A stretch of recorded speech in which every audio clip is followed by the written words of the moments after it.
Hello dear friends. Today we are going to start the miscellaneous exercise on chapter first. First chapter हमारा लगभग complete हो ही चुका है और उसकी सारी एक्सरसाइज डेफिनेशंस वगैरह जो भी थी वो हम लोगों ने कंप्लीट कर ली है। थोड़ा सा अगर मैं उसको रिमाइंड करूं तो हम लोगों ने फर्स्ट चैप्टर में एक तो रिलेशन हम लोगों ने पढ़ा, relation, then function and then composition of functions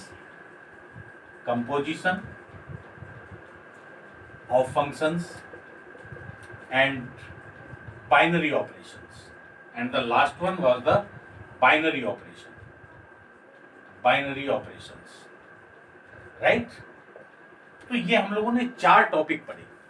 उसमें रिलेशन एंड फंक्शन में सभी जितने भी टाइप की जो भी प्रॉब्लम्स थी वो सॉल्व की, उसकी डेफिनेशन वगैरह सब कुछ किया। हमें अभी क्या देखना है, मिसलेनियस एक्सरसाइज स्टार्ट करने से पहले 1-2 मिनट मुझे कुछ आपसे बात करनी है। और मैं आपको ये कहना चाहता हूँ कि जब भी आप मिसलेनियस एक्सरसाइज अगर स्टार्ट कर रहे हैं तो सबसे पहले आप अपने आप से खुद से पूछें कि क्या मैंने रिलेशन पूरा पढ़ लिया है। आप चेक कर लें अपने आप को, क्या मैंने रिलेशन पढ़ लिया है पूरा। अगर पढ़ लिया है बहुत अच्छी बात है, आपको कोई परेशानी नहीं होने वाली।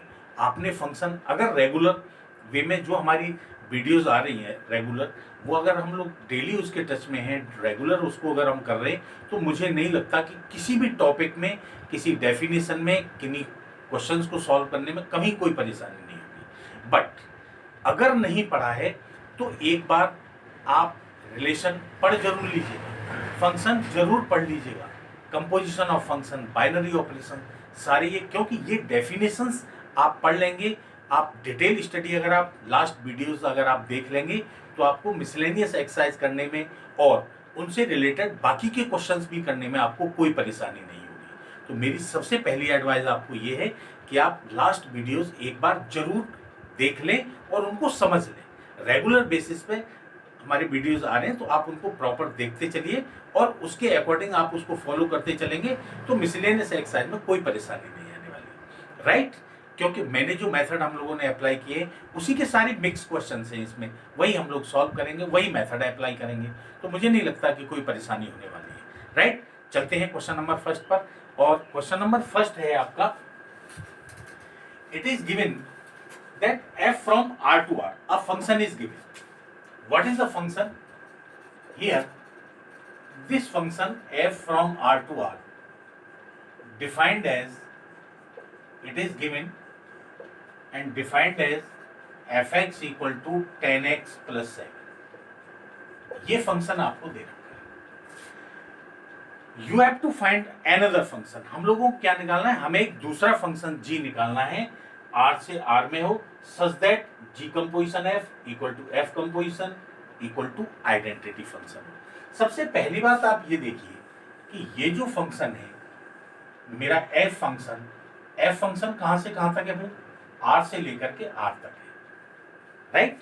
अगर ये R से R तक है, since it is given that g composition f equal to f composition g equal to identity matrix, it is given to you, find the function. ये फंक्शन निकालिए such that g composition f composition g equal to identity function हो तो, right? तो यहां पर आप देखिएगा, late मैं यहां से क्या करूंगा कि एक बाई मैंने एलिमेंट लिया, कहां से लिया, इस फंक्शन के कोडोमेन से। Let y belongs to R, codomain से लिया सच दैट, और कैसा लिया भाई कि इसके x, इसकी प्री इमेज यहां पर है, बाई की प्री इमेज यहां है, या आप ये कह सकते हैं कि जो x की इमेज है वो बाई है, सच that fx equal to by, right? If fx equal to by, what is the fx? The value of fx is 10x plus by 10x plus 7 equal to by। और जो हम लोग पीछे के क्वेश्चंस में पहले भी करते रहे, x की वैल्यू बाई के टर्म में आप निकालेंगे यहाँ पर, तो x की वैल्यू बाई के टर्म में क्या होगी भाई, 10x इक्वल टू होगा बाई माइनस 7 और x इक्वल टू हो जाएगा by minus 7 by 10। So that is the value for x, ये x की वैल्यू है। और इसको ही मैं क्या लिखता हूं, that is the function g from by equal to by minus 7/10। यही मेरा फंक्शन क्या है, ये मेरा फंक्शन है यहां से यहां तक g, जो इस r को r तक ले जा रहा है, and which is defined as this one. सबसे पहली बात यह है कि आपका जो f फंक्शन r2r है, fx equal to 10x plus 7 है। सबसे पहले हमें यह भी देखना है कि हमारा फंक्शन 1 इन्वर्टिबल है कि नहीं। इन्वर्टिबल करने के लिए मैंने यहाँ शो नहीं किया, कोई जरूरत भी मुझे महसूस नहीं हुई। अगर आप चाहें तो आप कर सकते हैं कि आपका fx 1 भी होगा, x1 x2 कोई से दो एलिमेंट ले लेंगे तो 10x1 plus 7 equal to 10x2 plus 7, x1 equal to x2 आ जाएगा, राइट। 1 भी है। और यहाँ पर आपने यहाँ देखा ऑन टू की कंडीशन मैंने यहाँ पर ये निकाली है gy equal to this one. So here for all by belongs to R there exist। अब आप ये देखिए कि बाई की हर एक वैल्यू के लिए, सभी रियल नंबर्स के लिए यहाँ पे जो x की वैल्यू आएगी वो रियल नंबर ही आएगी कि नहीं आएगी। अब बाई की जो भी वैल्यू पुट करें तो यहाँ रियल आएगा, इसका मतलब ये फंक्शन आपका ऑन टू भी है। So here y belongs to R there exist x belongs to R, domain में एक ऐसा जरूर होगा such that fx equal to y, यानी ये कंडीशन को सेटिस्फाइड करेगा। अगर ये कंडीशन को सेटिस्फाइड करेगा तो आपका फंक्शन कैसा होगा। So your function f is onto. अगर ऑन टू है then inverse of f is defined by the function g, then a function g from r to r, g कहां से, ये वाला फंक्शन g कहां से जा रहा है, r से लेकर के r तक, ये फंक्शन डिफाइंड एज अब ये g ऑफ बाई है क्या भाई, g of y what is equal to, that will be equal to by minus 7 upon 10। So that is the function. सबसे पहले उन्होंने ये पूछा था कि आप एक ऐसा फंक्शन g r से r तक निकालें, तो ये हो गया मेरा फंक्शन। और आप इसको ऐसे भी लिख सकते हैं, और g of x equal to, अगर आप वेरिएबल चेंज कर दें तो g of x equal to क्या हो जाएगा भाई, x माइनस 7 तो आपके पास gx आ गया और fx आ गया। अब वो कह रहे हैं कि ये फंक्शन g ऐसा होना चाहिए कि आप अगर g कंपोजिशन f निकालें या f कंपोजिशन g निकालें, आइडेंटिटी फंक्शन आना चाहिए। तो सबसे पहले मैं चेक करता हूं यहां से g कंपोजिशन f, मेरा पहला काम कंप्लीट हो गया, मैंने g फंक्शन को निकाल दिया r से r तक, और उस g फंक्शन की वैल्यू ये है। Is it clear? मुझे लग रहा है ये बात समझ में आ गई होगी आपके। अब मैं क्या चेक कर रहा हूं, अब वो ये कह रहे हैं कि ये फंक्शन कैसा होना चाहिए, ये फंक्शन g फंक्शन ऐसा हो जिससे f composition g equal to g composition f equal to identity function. तो सबसे पहले मैं g composition of f check करता हूं, g composition of f of x, g of fx, right, g of equal to g of what is fx, fx क्या है ये देखो भाई, fx equal to 10x plus 7, तो मैंने इसकी जगह पर 10x प्लस 7 लिख दिया। अब आपने g फंक्शन में आ जाइए, और g फंक्शन में x को किससे रिप्लेस करेंगे, 10x प्लस 7 से। तो आप इसको x को g फंक्शन में, ये मेरा g फंक्शन है, इस g फंक्शन में x को रिप्लेस करूंगा इससे केवल, तो इस x की जगह पर ये आ जाएगा 10x प्लस 7 माइनस 7 अपॉन 10, 7 से 7 कट गया, 10x upon x equal to क्या आ गया, x, identity function in x, right. Also अगर आप यहां से ये भी निकालें, अब मैं निकाल रहा हूं f कंपोजिशन g, अगर आप f कंपोजिशन g आप यहां से निकालेंगे तो f composition g of x that be equal to f of gx, f gx की वैल्यू, gx क्या है भाई देखो, x minus 7 upon 10, x minus 7 upon 10, right. ये मैंने gx की वैल्यू रख दी। अब आप फंक्शन में f फंक्शन में पहुंचिए, और f फंक्शन में x को x माइनस 7 अपॉन 10 से रिप्लेस कर देंगे। फंक्शन हमारा f ये रहा, f फंक्शन में x को रिप्लेस करना है इससे, तो ये 10 अपनी जगह पर आएगा, इस x की जगह पे आप लिखेंगे x माइनस 7 अपॉन 10 और ये वाला 7 प्लस 7, 10 से ये 10 कैंसिल हो गया, x माइनस 7 प्लस 7, ये भी क्या आ गया भाई, x आ गया। सो आप क्या मिल गया आपको, g composition of f equal to f composition of g equal to क्या मिला, x, और वही तो आइडेंटिटी फंक्शन की इक्वल है, right. So that is the function g such that the value of g composition f composition g is equal to the I of r, right। चलते हैं next question पर, और question number second. In question number second it is given that a function, मैं यहां से ये पूरा rough ले देता हूं, इसकी कोई जरूरत नहीं है। देखिए question number second,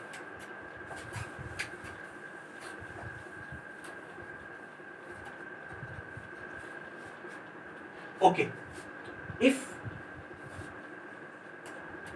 f from a function from whole number to whole number defined as, function क्या है आप ये देखिए, defined as F N equal to, मैं इसको कंबाइन करके लिख दे रहा हूं कि आपका फंक्शन क्या है।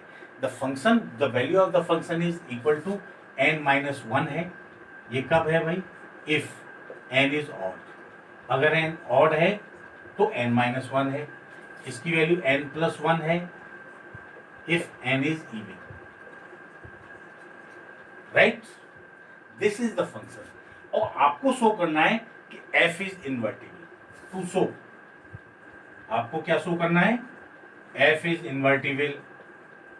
इन्वर्टिबल कब होता है बताइए भाई, f इज इन्वर्टिबल, या तो हम ये प्रूव करते हैं कि आप f आप 1 1 भी है और ऑन टू भी है, अगर f 1 1 ऑन टू हो गया तो इन्वर्टिबल हो गया, या फिर दूसरी कंडीशन ऐसे ही ये प्रूव कर दीजिएगा कि आप एक नया फंक्शन g इंट्रोड्यूस करिए जिससे g कंपोजिशन f निकालिए, f कंपोजिशन g निकालिए, और अगर वो आइडेंटिटी फंक्शन के इक्वल आ जाता है तो भी आपका फंक्शन आप इन्वर्टिबल होगा, राइट। तो इन दोनों में से जो भी आप चाहें वो फॉलो कर लीजिएगा।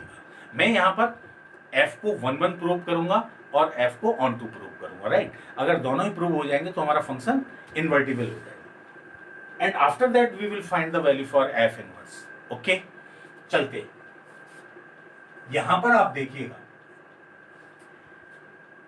1 1 आपको प्रूव करना है। अगर मुझे 1 1 प्रूव करना है तो मैं सबसे पहले क्या लूंगा, I will take 2 elements from the domain. Domain क्या है, डोमेन है आपका W। लेट मैंने क्या किया, यहां से n1 n2 2 एलिमेंट्स लिए, कहां से लिए, W से लिए, डोमेन से। और कैसे लिए भाई, such that fn1 equal to fn2। पर एक प्रॉब्लम यहां पर ये आ रही है, फंक्शन तो एक अकेला तो फंक्शन नहीं है, यहाँ तो फंक्शन 2 फॉर्म में डिवाइडेड है। n की वैल्यू अगर ऑड है तो अलग फंक्शन है, और n की वैल्यू अगर इवन है तो डिफरेंट फंक्शन है। तो मैं यहाँ पे भी दो केस लेता हूँ।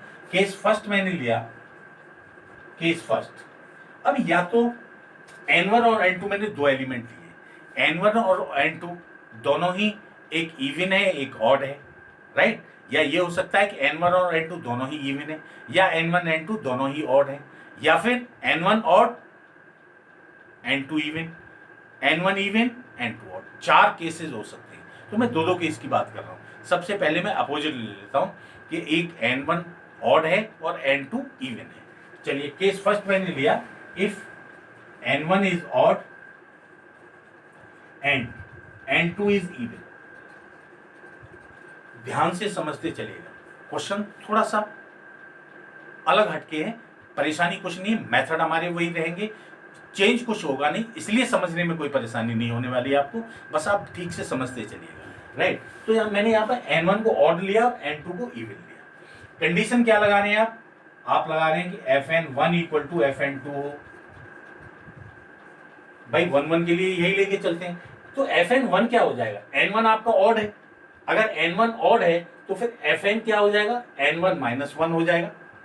इसकी वैल्यू क्या हो गई, n1 माइनस 1। n2 है आपका इवन, अगर n2 इवन है तो फिर फंक्शन की वैल्यू n प्लस 1 आएगी, मीन्स यहाँ पे आएगा n2 प्लस 1। यहां से आप चेक करिए n1 इक्वल टू क्या आ गया भाई, n2 प्लस 2 आना है। 1 1 के लिए क्या आना चाहिए, n1 इक्वल टू n2 आ जाता तो 1 1 हो जाता। It means from here so n1 is not equal to n, right. भाई n1 किसके इक्वल आया, n2 प्लस 2 क्या है, इसका मतलब n1 और n2 तो बराबर नहीं है। अगर बराबर नहीं है therefore f इज नॉट 1 1, तो फिर n 1 1 भी नहीं होगा आपका फंक्शन। ओके, सिमिलरली अगर आप ऐसे ही सेकंड केस लें, सेकंड केस क्या लें, if n1 is even and n2 is odd, तब भी क्या होगा, फिर से वही कंडीशन आएगी। मैं ऐसे ही लिख देता हूं यहां पे, similarly if n1 is even, भाई यहां पे आपने n1 ऑड लिया था, n2 इवन लिया था, अब मैं क्या ले रहा हूं, n1 is even and n2 is odd,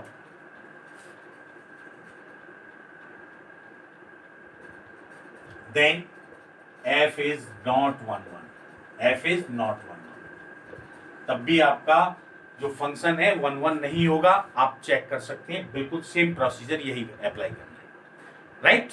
चलते हैं next case, case second. Case second लिया मैंने, if n1 n2 are odd, दोनों ही ऑड है, दोनों ही कैसे ऑड है। तो अगर n1 और n2 दोनों ऐड हैं, मैं फिर चेक करता हूं इंजेक्टिविटी फंक्शन की कि भाई हमारा फंक्शन इंजेक्टिव है कि नहीं है।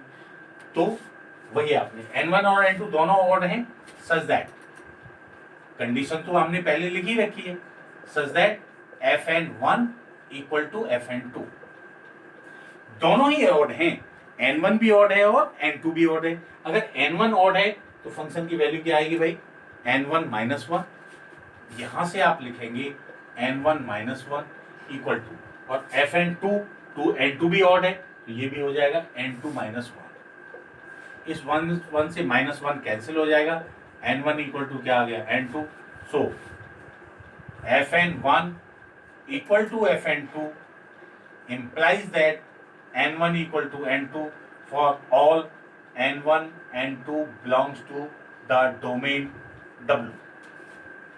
Images are equal, we take that the images are equal and we find that both the elements are also equal, and therefore your function f is 1 1। किसके इसके लिए हो गया, अगर n1 n2 दोनों ही ऑड हैं तो।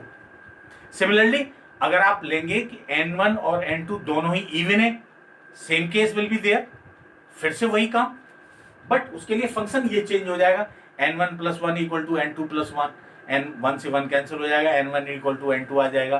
तो इसका मतलब उस केस के लिए भी क्या होगा, f आपका 1 1 होगा। सिमिलरली करके लिख देता हूं, चाहे तो आप निकाल भी सकते हैं, कोई परेशानी नहीं है, राइट। सिमिलरली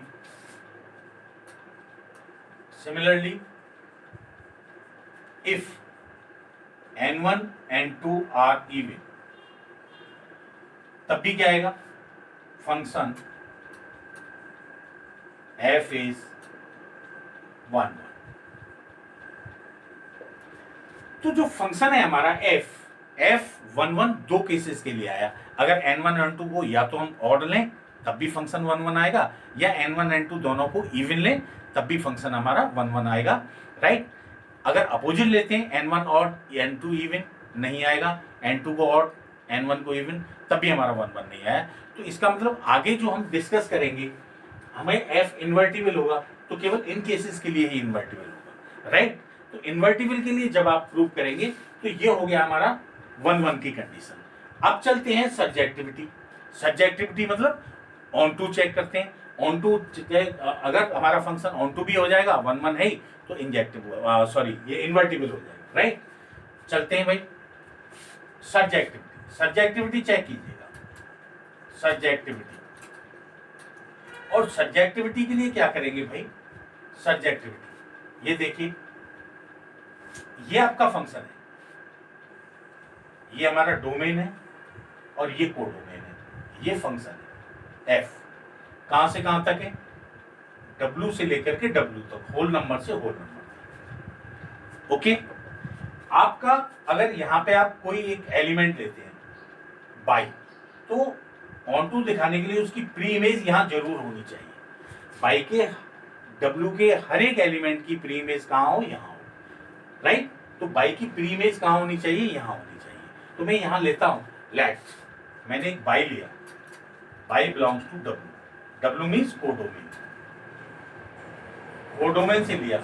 और किस तरीके से लिया है, सच दैट कि भाई F N equal to y है, राइट।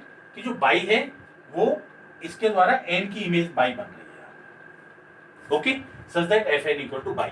अब यहाँ पे फिर दो केसेस आ जाएंगे, क्योंकि एफ एन की वैल्यू क्या है, अब एफ एन की सिंगल वैल्यू तो नहीं है भाई, इसकी वैल्यू एन माइनस वन है, अगर एन ऑड है और इवन है तो फिर एन प्लस वन है। तो मैं एफ एन की जगह पर एक फंक्शन नहीं लिख सकता, एक तो मुझे ऑड फंक्शन के लिए लेना पड़ेगा, एन ऑड है तो लेना पड़ेगा, और एक इवन के लिए। तो मैं दोनों केसेस यहां पर लेता हूं, राइट। अच्छा चलिए यहां से मैं इसको रफ करता हूं, और यहां से देखिए आप, तो मैंने पहले लिया इफ एन इज ऑड, अगर एन ऑड है, अगर एन ऑड है तो फिर ये फंक्शन क्या हो जाएगा आपका, यानी F N equal to y implies that F N की जगह पे क्या आएगा भाई, अगर एन ऑड है, अगर एन ऑड है तो ये फंक्शन आएगा N minus y equal to हो जाएगा बाई। और हम जो प्रोसीजर पहले करते हैं, एक्स की वैल्यू बाई के टर्म में, यहाँ एक्स की जगह पे एन है तो एन की वैल्यू बाई के टर्म्स में निकालेंगे, और वो हो जाएगा N equal to y plus one. सबसे पहले ये देखो कि जब बाई की वैल्यू क्या है, होल नंबर है, बाई की अगर कोई सा भी होल नंबर आप यहां पर लेंगे तो ये एन डब्ल्यू में बिलोंग करेगा कि नहीं करेगा, ये आप देखिए। So for here for all y plus one, सारे बाई प्लस वन के लिए, for all y plus one belongs to W codomain में। बाई प्लस वन क्या है, अब ये देखिए एन अगर ऑड है, एन ऑड है तो ये बाई प्लस वन इवन होगा भाई। यहां पर आप सीधी सी बात ये देखिए, अगर आप यहां पर टू आर प्लस वन देंगे, कैसा है, टू आर प्लस वन कैसा है, two R plus one odd है ना। अगर आपने एन को ऑड लिया तो इसकी इमेज जाकर के यहाँ क्या आएगी, इसकी इमेज क्या आएगी, अगर ऑड है तो एन माइनस वन आएगी, राइट। यहां से आप समझ लीजिएगा इस बात को कि अगर आपने एन ऑड लिया है तो जो इमेज आएगी वो कैसी आएगी, इवन आएगी। यानी टू आर प्लस वन लिया तो इसकी इमेज क्या आएगी, टू आर आएगी।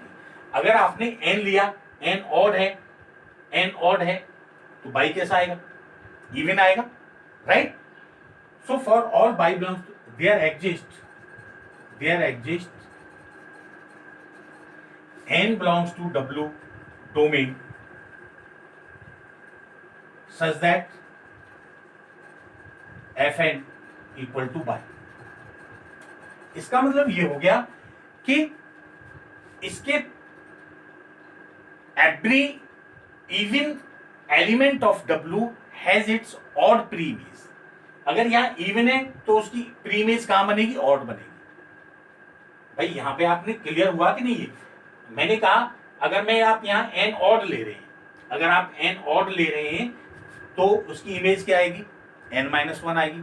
ऑड नंबर मैंने लिया कि टू आर प्लस वन लिया, two R plus one odd है, टू आर प्लस वन ने ऑड लिया तो मैंने इसकी इमेज देखी, भाई इसकी इमेज क्या बनेगी, यहाँ पे इवन बनेगी। भाई यहाँ पे क्या बनेगी, टू आर इवन बनेगी कि नहीं। इसका मतलब ये हुआ कि इसमें जितने भी इवन नंबर्स हैं कोडोमेन में, उनकी प्रीइमेज क्या होगी, ऑड होगी। every even number has its pre-image as a odd number in the domain, right।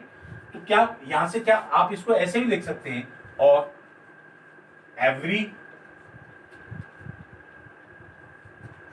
even number in codomain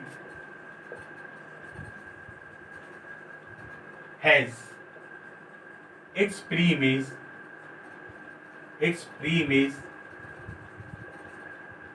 as odd number। Okay, ये बात क्लियर हो गई यहां से। यानी हर एक की इमेज होगी भी, और अगर यहाँ इवन है तो उसकी प्री इमेज क्या होगी, ऑड होगी। तो यहां से आपको मिल गया।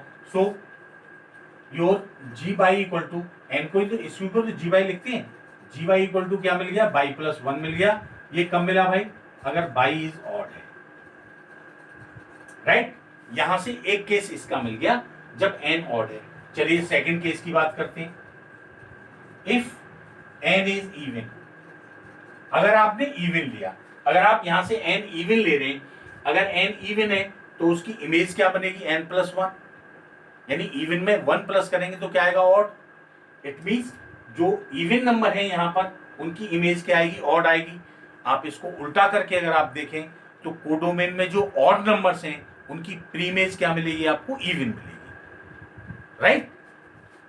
If n is even then f N equal to y, this implies that F n क्या है, यहां एन प्लस 1 होगा, n plus 1 equal to y means n equal to by minus 1। So you can write it here for all. इसको rough किए देता हूं मैं,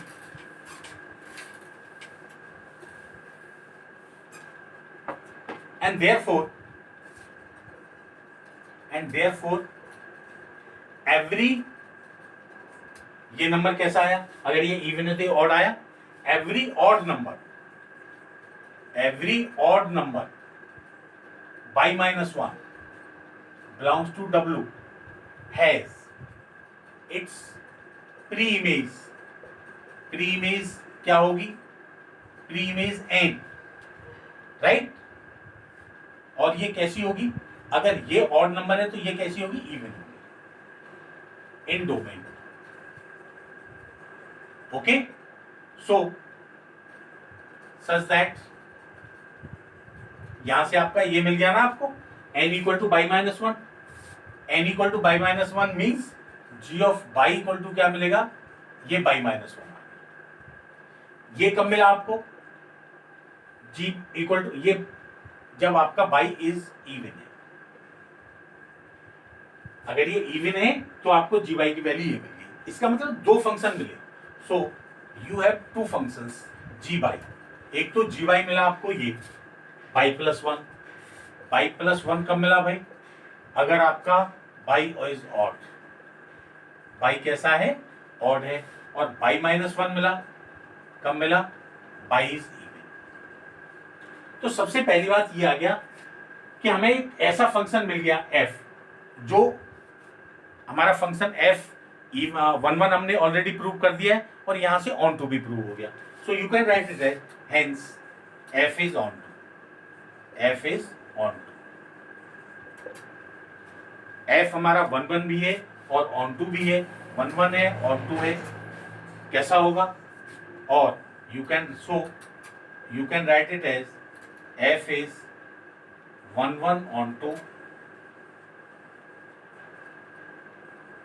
or you can write it as invertible function, कि आपका f इन्वर्टिबल है। हमने दोनों पार्ट प्रूव कर दिए, 1 भी प्रूव कर दिया और ऑन टू भी प्रूव कर दिया, राइट। उसके बाद देखिए find the inverse of f। f का जो इनवर्स है वो क्या होता है, g is the inverse of f। भाई f का इनवर्स क्या होता है, g तो होता है inverse of f। Inverse of f equal to क्या होगा, वो फंक्शन होगा g, और वो फंक्शन g ऑफ x। और g फंक्शन क्या है भाई, आप इसको ऐसे भी लिख सकते हैं, x plus 1 if x is odd, x minus 1 if x is even, right? So that is the inverse of f equal to g equal to this function। दोनों ही पार्ट प्रूव हो गए, हमारा f11 भी हो गया, ऑन टू भी हो गया, और इन केस अगर उसका इनवर्स निकलवाना है तो इनवर्स क्या होगा। चलते हैं नेक्स्ट क्वेश्चन पर, और नेक्स्ट क्वेश्चन है आपका question number 3।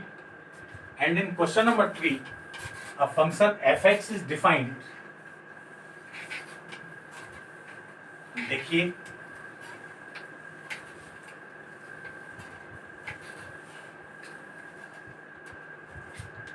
question number 3, and in question number 3 if f from R to R, this function is defined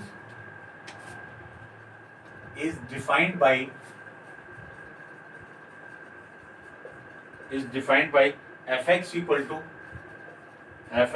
to x square minus 3x and plus 2 and you have to find, तो आपको निकालना है f of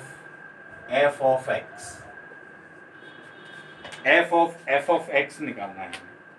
देखिए यहाँ पर सबसे पहले आप f of fx निकाला, अगर क्या होगा भाई, f of, देखिए fx की वैल्यू क्या है, what is the value for fx? fx is x square minus 3x and plus 2, right. ये फंक्शन की वैल्यू मैंने एज इट इज रख दी। दोबारा से आप फंक्शन में देखिए, f के द्वारा फंक्शन क्या है, f के द्वारा हमारा फंक्शन ये है, और इस फंक्शन में आप यहां से लिखेंगे इसको ऐसे f x square minus 3x plus 2, right. अब इस फंक्शन में जहां जहां x आ रहा है, x को x square minus 3x plus 2 से रिप्लेस कर दीजिएगा, आपका फंक्शन ये रहा। इस फंक्शन में जहां जहां x आ रहा है उस x को x square minus 3x plus 2 से रिप्लेस कर दो, तो ये आएगा आपका f of fx and that b equals to, इस x को रिप्लेस किया, इससे x को रिप्लेस करेंगे तो x square minus 3x plus 2, x को रिप्लेस किया है, स्क्वायर हो रहा है तो square minus 3x square minus 3x plus 2 and plus 2। जहां पे भी x आ रहा था उसको मैंने x square minus 3x plus 2 से रिप्लेस कर दिया। a plus b plus c का होल स्क्वायर यहाँ ओपन कर दीजिए, a स्क्वायर मीन्स x की power 4 plus b square minus 3x का square 9x square plus c square 2 का स्क्वायर 4 प्लस 2ab प्लस 2 इन दोनों का मल्टीप्लाई तो minus 6x cube plus 2bc, 2 का मल्टीप्लाई करेंगे माइनस 3x और 2 में 2 2 या 4 3 या 12 माइनस के 12x प्लस के 2ca 2 2 या 4x square 4x square, right. और माइनस 3 का आप यहां मल्टीप्लाई करेंगे, इसमें माइनस 3 का x में करेंगे तो माइनस 3x स्क्वायर, माइनस 3 का इसमें करोगे प्लस के 9x, माइनस 3 का 2 में करोगे माइनस के 6 एंड प्लस 2, क्या मिला आपको, x की पावर 4,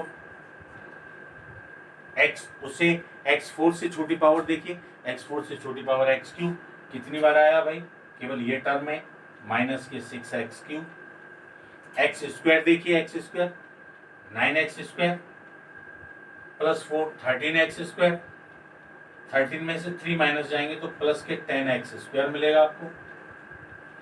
x स्क्वायर के बाद x देखो, x क्या है, माइनस के 12x और प्लस के 9x मीन्स माइनस के 3x।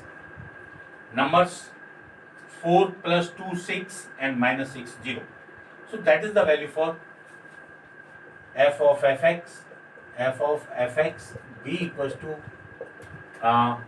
x raised to the power 4 minus 6x cube plus 10x square and minus 3x, so that is the value for f of fx। और ये question number 4 है, a function f, this function f, we have a function f from R to x belongs to R minus 1 is less than x is less than 1।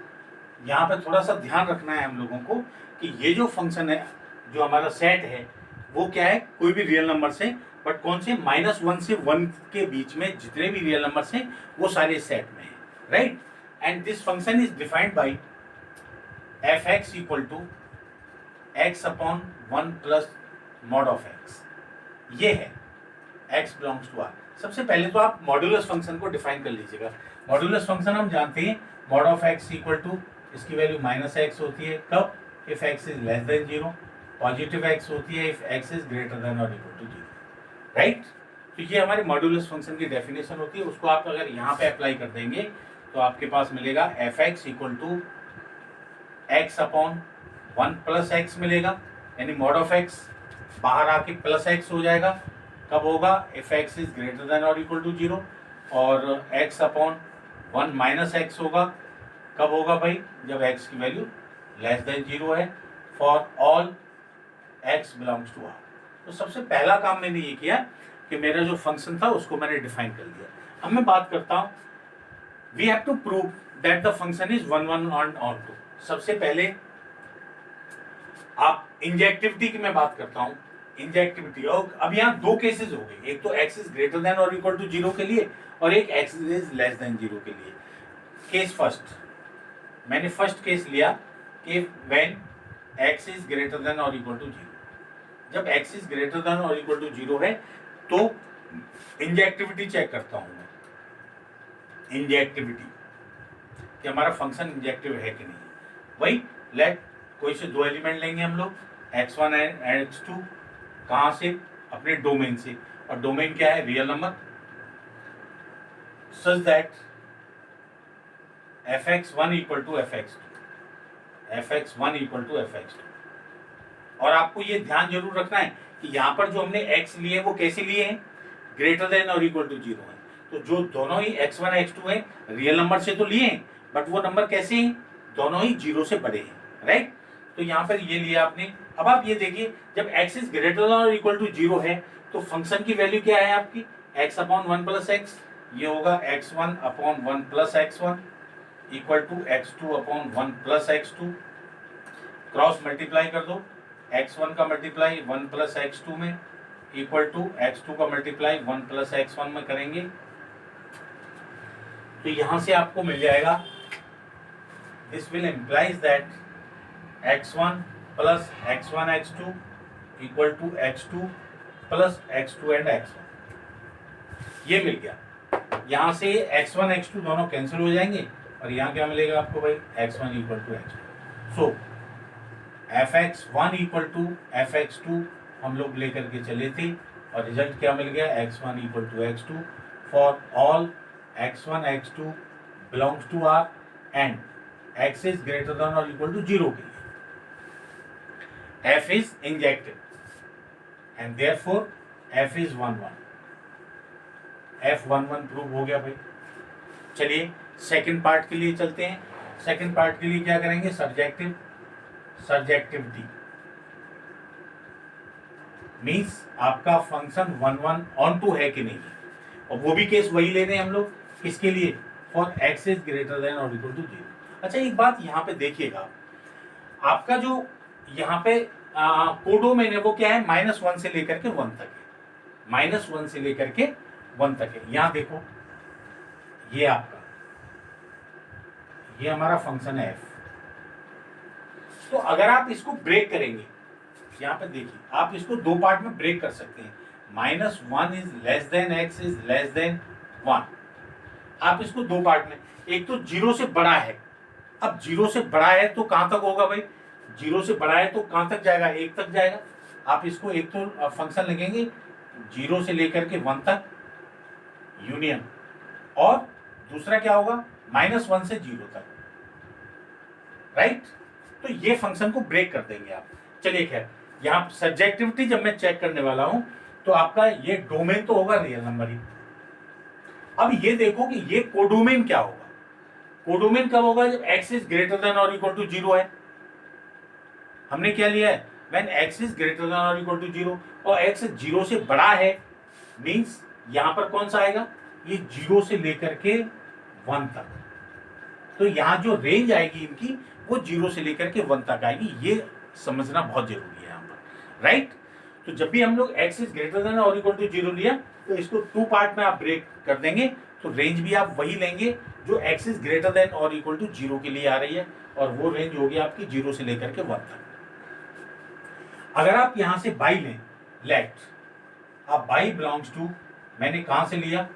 इसके codomain से लिया, 0 से लेकर के 1 तक, सच दैट, और कैसा लिया भाई? fx equal to by. अगर fx इक्वल टू बाई है, किसके लिए लिया? अब fx की वैल्यू देखो आप, fx की वैल्यू क्या होगी? fx की वैल्यू 2 है, एक तो ये है और ये है। हम कौन सा केस ले रहे हैं? x is greater than equal to 0 वाला। तो इसके लिए क्या लेंगे? x upon 1 plus x b equal to y. आप यहां से क्रॉस मल्टीप्लाई करेंगे, इसका क्रॉस मल्टीप्लाई करने के बाद में x की वैल्यू बाई की टर्म में, तो x इक्वल टू होगा by plus by x. X को इधर ले आएंगे आप, इससे और इससे x कॉमन ले लेंगे तो 1 minus y equal to by मिलेगा। तो यहाँ से x इक्वल टू मिलेगा आपको बाई अपॉन 1 माइनस बाई। ये x की वैल्यू मिल गई आपको। अब आप ये देखिए कि अगर बाई की वैल्यू बाई की वैल्यू 0 और 1 के बीच में कोई भी बाई की वैल्यू रखें, 1 इज नॉट इंक्लूडेड। 1 क्या है, ये ओपन इंटरवल है, इसलिए 1 नहीं ले सकते आप बाई।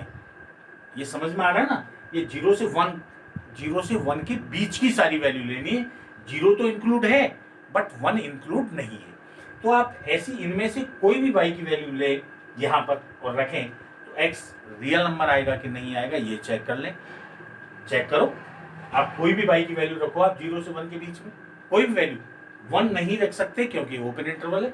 आप कोई वैल्यू रखेंगे तो क्या आएगा, x रियल आएगा कि नहीं। सो हियर फॉर ऑल आप यहां पे लिख देंगे for here for all x कौन सा, greater than 0, there exist a y belongs to 0 1 such that fx equal to बाई। इसका मतलब ये हुआ कि बाई के इसके 0 1 इस सेट के हर एक एलिमेंट की प्री इमेज यहां पर होगी। हर एक बाई की प्री इमेज कहां होगी, एक एक्स एलिमेंट यहां ऐसा जरूर होगा जो इसके हर एक एलिमेंट बाई की प्री इमेज हो। ठीक है ना, वो हमने यहां से देख ही लिया कि आप बाई की कोई भी वैल्यू अगर आप यहाँ पे पुट करेंगे तो x क्या आना चाहिए, x ये इसमें आना चाहिए रियल नंबर में, वो सेटिस्फाइड कर ही रहा है कंडीशन। तो हम लोग ये लाइन लिखते हैं for all x greater than और equal to 0 there exist by belongs to this one such that fx equal to by and hence your f is onto. Function कैसा होगा, हमारा फंक्शन ऑन टू फंक्शन हो गया। तो हमारा function f11 भी हो गया और ऑन टू हो गया, बट किस केस के लिए हुआ, केवल when x is greater than और इक्वल टू 0। अब सेकंड केस डिस्कस करते हैं। आपका सेकंड केस क्या होगा, case second when x is less than 0। अब यहीं पर मैं चेंज करता हुआ चले जा रहा हूं। अगर लेस देन 0 है, x1 x2 लेंगे वही डोमेन से such that fx1 equal to fx2, but x less than 0 लिया है तो फंक्शन क्या हो जाएगा, x अपॉन 1 माइनस एक्स। तो यहां पर आप करेंगे इसको 1 माइनस एक्स और यहां पर भी क्या हो जाएगा 1 माइनस x2। क्रॉस मल्टीप्लाई आप करेंगे, जब आप क्रॉस मल्टीप्लाई करेंगे x1 का मल्टीप्लाई तो होगा इसमें माइनस x2 में, x2 का मल्टीप्लाई 1 माइनस x1 में। क्लियर हो गया। उसके बाद जब आप कैलकुलेशन करेंगे तो ये आएगा x1 माइनस x1 x2, यहां चेंज होगा equal to x2 minus x1 x2, इससे ये कैंसिल हो जाएगा, x1 इक्वल टू x2 आ गया। fx1 equal to fx2 implies that x1 x2 for all x1 x2 belongs to R, therefore f is 1 1 for the case when x is less than 0, right। अब हम लोग फिर subjectivity check करते हैं। अब subjectivity के लिए एक तो ये चेंज होगा कि अब आप केस कौन सा ले रहे हैं, when x is less than 0। Less than 0 के लिए आपका ये सेट क्या होगा, ये सेट हो जाएगा आपका 0 -1 से लेकर के और 0 तक, -1 से लेकर के 0 तक। बाई एक एलिमेंट लिया मैंने, बाई कहां से लिया, -1 0 से, तो आप यहां पे लिखेंगे इसको -1 और 0। -1 0 से एक एलिमेंट ऐसा लिया जो R के x एलिमेंट की इमेज है सच that fx equal to by, fx equal to by, x is less than 0 के लिए fx की वैल्यू क्या है भाई, x अपॉन 1 माइनस एक्स, तो इसको आपने 1 माइनस एक्स कर दिया यहाँ पर, x upon 1 minus x equal to by, यहाँ x की वैल्यू बाई की टर्म में, वही प्रोसीजर सब कुछ हम लोग सॉल्व कर रहे हैं। तो ये हो जाएगा x equal to by minus x y, y minus x y, और x कॉमन लेंगे तो x प्लस बाई यहां से आ जाएगा, ये प्लस बाई आ जाएगा बाई। अब आप यहां से चेक करें कि ये ठीक है कि नहीं। बस मेन प्रॉब्लम यहाँ पर है, ऑन टू प्रूव करने के लिए यहाँ की जरूरत पड़ती है इस स्टेप की। अब बाई की आप कोई वैल्यू रखें, -1 से 0 के बीच में कोई वैल्यू आप रखें, कोई वैल्यू यहाँ पर, तो ये कैलकुलेशन करेंगे आप बाई अपॉन 1 प्लस बाई, कोई वैल्यू उठा के दें तो ये रिजल्ट देखें आप, एक्स की वैल्यू क्या आ रही है। एक्स की वैल्यू अगर रियल आ रही है तो फिर ठीक है भाई, किसी भी वैल्यू के लिए बाई की आप बाई की यहां से कोई वैल्यू उठाइए, अगर एक्स रियल आता है इसका मतलब ये हुआ कि इसके हर एक एलिमेंट की इमेज यहाँ कोई ना कोई इमेज जरूर बन रही है, प्री इमेज है, यानी इसके हर एक एलिमेंट की कोई ना कोई प्री इमेज आर में जरूर है। अगर ऐसा है तो ये लाइन लिख देनी है आपको, here for all x is less than 0 there exist by belongs to कौन से सेट में हमारा, -1 से 0 में, such that f x equal to y, hence f is onto. तो दोनों ही केसेस में हमारा फंक्शन कैसा हो गया, 1 भी हो गया और ऑन टू भी हो गया, यही पूछ रहा था।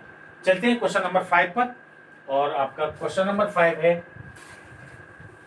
It is given that f from r to r, ये फंक्शन आपका दिया है आर से आर तक, मीन्स रियल नंबर से रियल नंबर तक, and defined as we have f from r to r and defined as, बहुत सारे क्वेश्चन हम लोग कर चुके हैं और इस क्वेश्चन को भी हम लोग कर चुके हैं, f x equal to x किया है, ये क्वेश्चन हम लोगों ने पहले किया है, देख लो क्या क्या किया था हम लोगों ने। आपने ये शो करना है कि फंक्शन कैसा होगा, इंजेक्टिव, इंजेक्टिव का मतलब केवल 1 प्रूव करना है आपको, अगर 1 प्रूव करना है इंजेक्टिविटी चेक करनी है केवल आपको, इंजेक्टिविटी, और इंजेक्टिविटी चेक करने के लिए क्या करते हैं आप, वही x1 x2 दो एलिमेंट लेते हैं हम लोग, कहाँ से लेते हैं, अपने डोमेन से, और such that f x 1 equal to f x 2 ये लेते हैं हम लोग, यानी यहाँ से क्या मिलेगा आपको, f x 1 equal to f x 2 means x1 cube equal to x2 cube, दोनों क्यूब रूट लेंगे तो इधर से x1 आएगा इक्वल टू x2 आएगा। सो आप इमेजेस लेकर के चले थे, fx1 equal to fx2 implies that x1 equal to x2 for all x1 x2 belongs to R and therefore f is injective। f कैसा है, f इंजेक्टिव है फंक्शन, राइट।